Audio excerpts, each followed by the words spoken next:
but I have given way to what we are now. What did we call it now, Jim? The Wisey Chronicle. The Wisey Chronicle. Before every Wisey translator, Jim puts up the Wisey Chronicle, which is, I have no knowledge ahead of time of this. So let's see what tonight's Wisey Chronicle is all about. She said she was sleepy.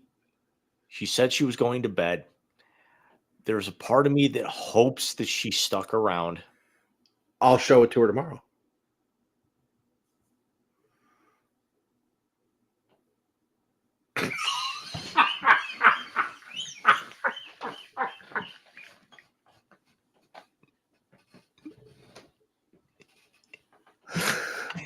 She told me about it on Thursday. We talked for 5 hours after our 3-way conversation about that image, which you did at her desk.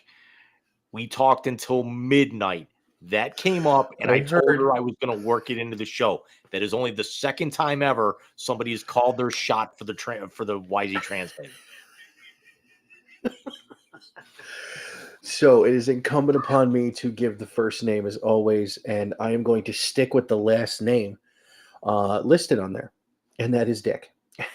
And Jim, your first name in the Wisey Translator, and I'm going to go here, and don't hate me, is Kansas City Chiefs quarterback Patrick Mahomes.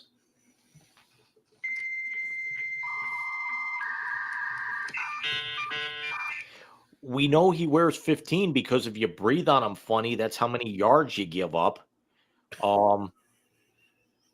Not for nothing, greatest quarterback of my lifetime, even more than Brady, because you can't, the only asterisk you can put on any of the Chiefs' wins was the officiating because of the narrative involved with the league. The Chiefs have nothing to do with that. They don't know what's going on in the middle of the game. They know it after the fact. It's revisionist history. Mahomes has all the tools. He can make all the throws. If he wins in 2 weeks, which none of us will be watching, certainly not me, I'd have to think he'd probably be the 1A to Brady. And I honestly think, I don't want to say they're going to get the 4-peat. I don't think there'll be a quad squad, but if he gets a 4th, even though he's still going to be short of, this would be 4 for him. If he gets a 5th, I still think even 2 behind Brady, he eclipses Brady because you can't detract from any of them. Whereas you could probably put asterisk on at least 3 in New England. I'm saying 4. At least 3, and he did the one thing that Brady never did. Yeah, he'll if they pull it off, he'll go 3 in a row. I'm shocked you were as nice as you were, but I appreciate the play. Michael, what do you got for me, bud? Your first name in the Wisey Translator tonight. We're going to stay with the theme. We're going to go to the other game, and it's going to be the guy who's going to be coaching against him. A little bit of a redemption story here, hopefully. Nick Sirianni.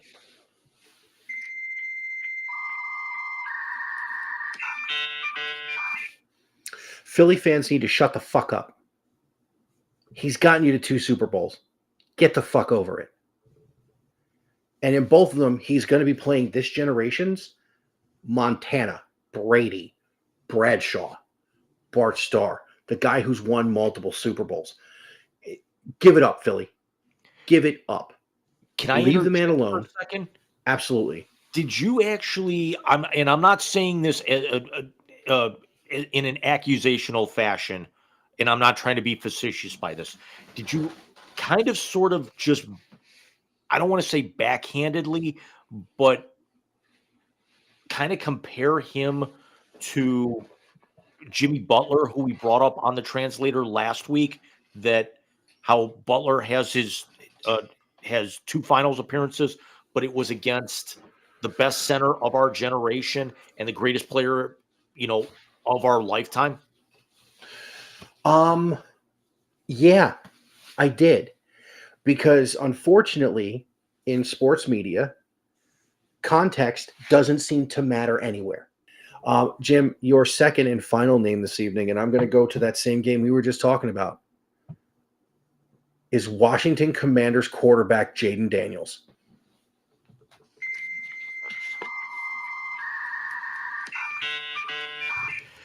Great first season.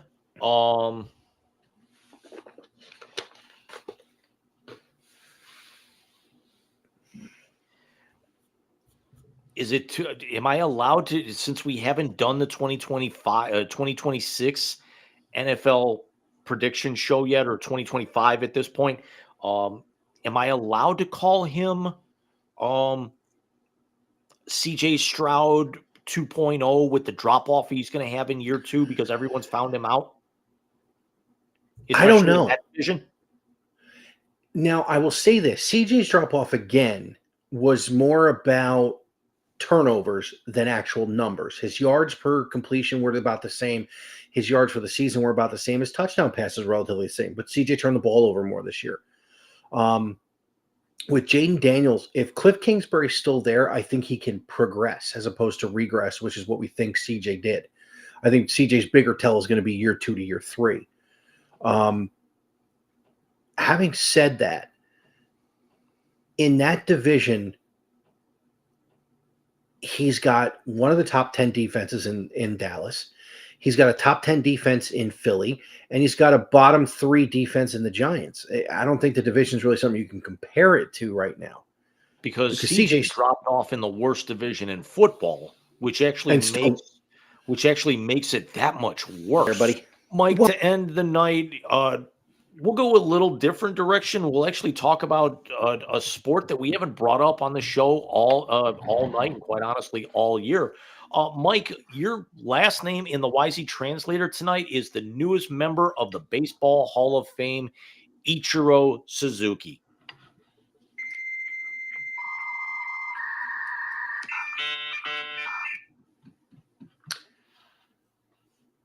What's there to say about Ichiro that hasn't been said?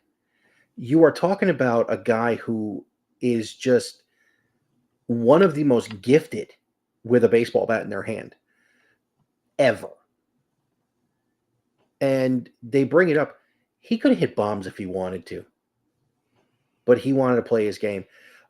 He was contributing into his 40s, and now he just randomly shows up places and just hits baseballs a long fucking leg because he can. I saw that video. Yeah, I will say this: was entertaining. He's baseball. He's professional baseball's all-time hit king too. He is, but he still has the greatest answer to a Bob Costas question of all time. Did you ever see this? I want to say in the annals, I might have. What, Ichiro, what's your favorite American saying? Summer in Kansas City is like 2 rats fucking in a sock.